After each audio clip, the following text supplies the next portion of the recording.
बंगाल में सीएए लागू होने जा रहा है क्योंकि बंगाल में इस वक्त एक अलग ही माजरा चल रहा है, जहां एक तरफ एसआईआर को लेकर विवाद है, दूसरी तरफ सीएए पर बंगाल में हल्ला बोल देखने को मिल रहा है।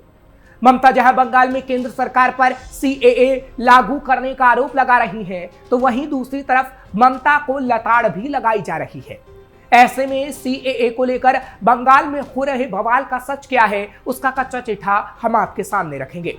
नमस्कार, कैपिटल टीवी का खास शो कच्चा चिट्ठा देख रहे हैं आप। मैं हूं आपके साथ हर्ष भारद्वाज।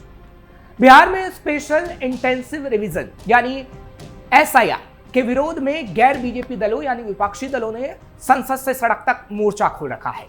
इससे जुड़ी याचिकाओं पर सुप्रीम कोर्ट में लगातार सुनवाई हो रही है। वोटरों की तहकीकात के लिए चुनाव आयोग एसआईआर की प्रक्रिया पूरे देश में लागू कराने की तैयारी कर रहा है। सुप्रीम कोर्ट से फैसला अगर आयोग के पक्ष में आ गया तो पश्चिम बंगाल में भी एसआईआर प्रक्रिया शुरू हो जाएगी। पश्चिम बंगाल में एसआईआर से पहले सीएए के तहत नागरिकता के लिए आवेदन की अब बाढ़ आ गई है, जिसको लेकर ममता बौखला गई है। नागरिकता मांगने वाले मतुआ समुदाय के लोग हैं, जो धार्मिक उत्पीड़न के कारण बांग्लादेश से भारत आए थे। एसआईआर के आहट आते ही पश्चिम बंगाल में सीएए के तहत नागरिकता के लिए लाखों आवेदन आ गए हैं। बीजेपी और मतुआ संगठनों ने बारासात, बनगांव और दक्षिण 24 परगना में नागरिकता आवेदन बनवाने के लिए अभियान छेड़ रखा है। बीजेपी के विधायक, सांसद और कार्यकर्ता कैंप लगाकर उन लोगों की मदद कर रहे हैं ताकि उन्हें सीएए के तहत नागरिकता मिल जाए। केंद्रीय मंत्री और बालूर घाट के सांसद सुकान मजूमदार ने अपने घर बालूर घाट में सीएए अवेयरनेस कैंप भी लगाया है। हरिण घाटा के विधायक असीम सरकार भी कई कैंपों में हिस्सा ले रहे हैं। लेकिन ऐसा क्यों है, अब आप उसे भी जानिए। सीएए के 1 करोड़ से ज्यादा आवेदन। मतुआ महासंघ, सनातनी समाज और कई अन्य संगठनों के कैंपों में भी रोजाना सैकड़ों आवेदन भरे जा रहे हैं।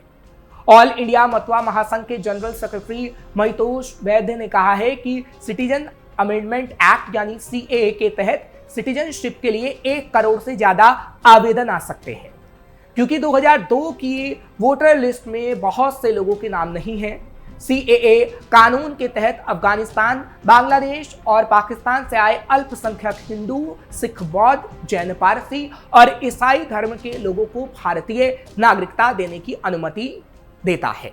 2002 के एसआईआर के दौरान पश्चिम बंगाल में वोटरों की कुल संख्या 4 करोड़ 58 लाख थी और 80,000 पोलिंग बूथ थे। तब गहन जांच के बाद 28 लाख नाम वोटर लिस्ट से हटा दिए गए थे। टीएमसी ने लगाए सीएए लागू कराने के आरोप। बता दें कि पिछले 2 लोकसभा चुनाव और 2021 के विधानसभा चुनाव के दौरान मतुआ समुदाय के वोटर बीजेपी की ओर शिफ्ट हुए हैं। यह समुदाय 1971 के भारत पाकिस्तान युद्ध के दौरान भारत आया था।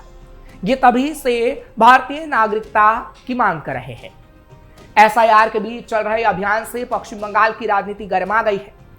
टीएमसी का आरोप है कि चुनाव आयोग एसआईआर के जरिए सीएए लागू कर रहा है, जिसे ममता बनर्जी ने पश्चिम बंगाल में लागू करने से इनकार कर दिया था। ममता को डर क्यों?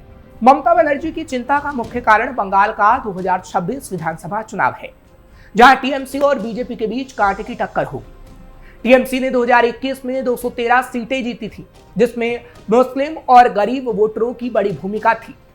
अगर बिहार मॉडल की तर्ज पर बंगाल में मतदाता सूची का गहन पुनरीक्षण हुआ तो दस्तावेजों की कमी के कारण लाखों वोटरों के नाम हट सकते हैं। इसका प्रभाव सीमावर्ती जिलों में देखने को मिल सकता है, जो उनका कोर वोट बैंक है। ममता को डर है कि यह प्रक्रिया उनके वोट बैंक को कमजोर कर बीजेपी को फायदा पहुंचाएगी और सीएए से भी बीजेपी को फायदा होगा, क्योंकि मतुआ समुदाय के लोगों के जो सीएए के तहत आवेदन आ रहे हैं, उनसे बीजेपी को फायदा होना 2026 में तय है, क्योंकि बीजेपी के मतुआ समुदाय के लोग वोटर हैं, जिसके चलते ममता को 2026 में नुकसान हो सकता है। इसलिए भी ममता दीदी घबराई हुई हैं। सीएए लागू होने पर मतुआ समुदाय के लोगों ने मनाई थी खुशी। देश के अंदर जब सीएए आया तो मतुआ समाज के लोग सीएए लागू होने की खुशी मना रहे थे। उनका ऐसा मानना था कि सीएए लागू होने के बाद उनके पास भारत के नागरिक होने का ठोस सबूत होगा दरअसल मतुआ समुदाय की शुरुआत 1860 में अविभाजित बंगाल में हुई थी। मतुआ महासंघ की मूल भावना है चतुर्वर्ण, यानी ब्राह्मण, क्षत्रिय, वैश्य, शूद्र की व्यवस्था को खत्म कर देना। यह संप्रदाय हिंदू धर्म को मान्यता देता है, लेकिन ऊंच नीच के भेदभाव के बिना। इसकी शुरुआत समाज सुधारक हरिचंद ठाकुर ने की थी। उनका जन्म एक गरीब और दलित नाम शूद्र परिवार में हुआ था। संप्रदाय से जुड़े लोग हरिचंद ठाकुर को भगवान विष्णु और कृष्ण का अवतार मानते हैं।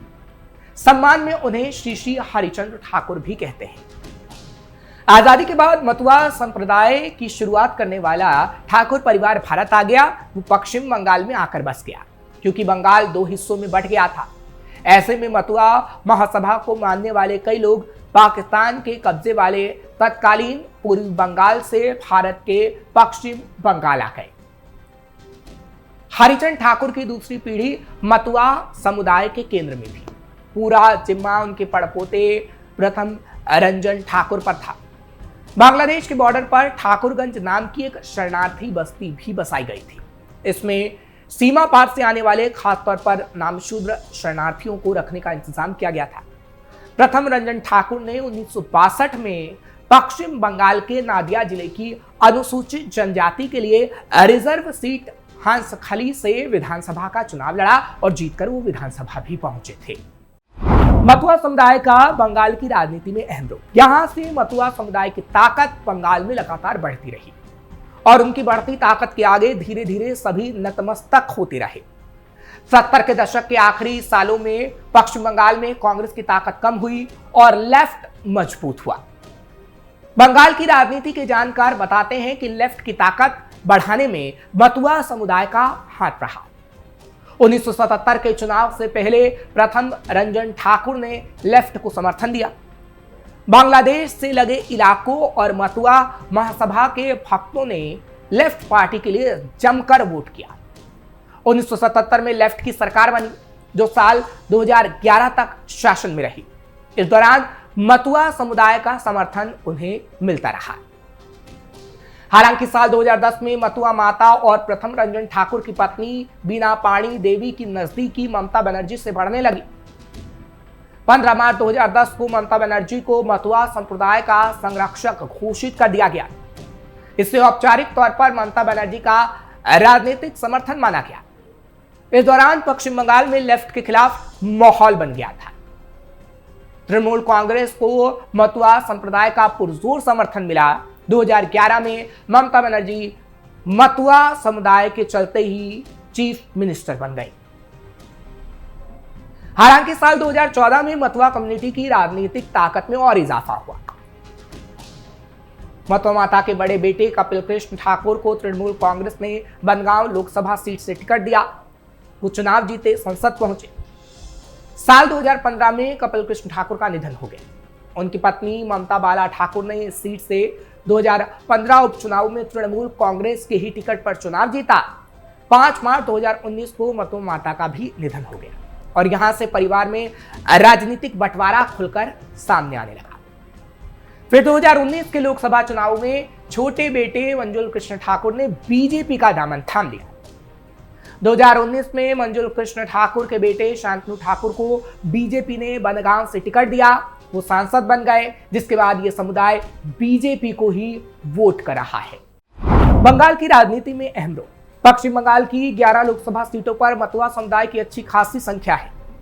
बनगांव के इलाके में मतुआ समुदाय के वोटर 65 से 67% है, जबकि बाकी 10 लोकसभा सीटें जहां मतुआ समुदाय का प्रभाव ज्यादा है वो है कृष्णानगर, रानाघाट, मालदा जो उत्तरी में आता है, मालदा दक्षिणी, बर्धमान पूर्वी, बर्धमान पश्चिमी, सिलीगुड़ी, कूच बिहार, रायगंज और जयनगर। इन सभी सीटों पर मतुआ समुदाय के वोटरों की संख्या औसतन 35 से 40% मानी जाती है। ऐसे में समुदाय का वोट काफी महत्वपूर्ण हो जाता है। अब जबकि केंद्र की एनडीए सरकार सीएए को पहले ही लागू कर चुकी है, इसके तहत भारत में आकर बसे नामशूद्र समाज की समस्या काफी हद तक खत्म हो गई है। एक तरह से मतुआ संप्रदाय की मांग पूरी होने जैसा है। जानकार बताते हैं कि इसका फायदा बीजेपी को विधानसभा चुनावों में मिल सकता है। और इसलिए ही बीजेपी मतुआ समुदाय के लिए आवेदन कैंप लगाए हुए है।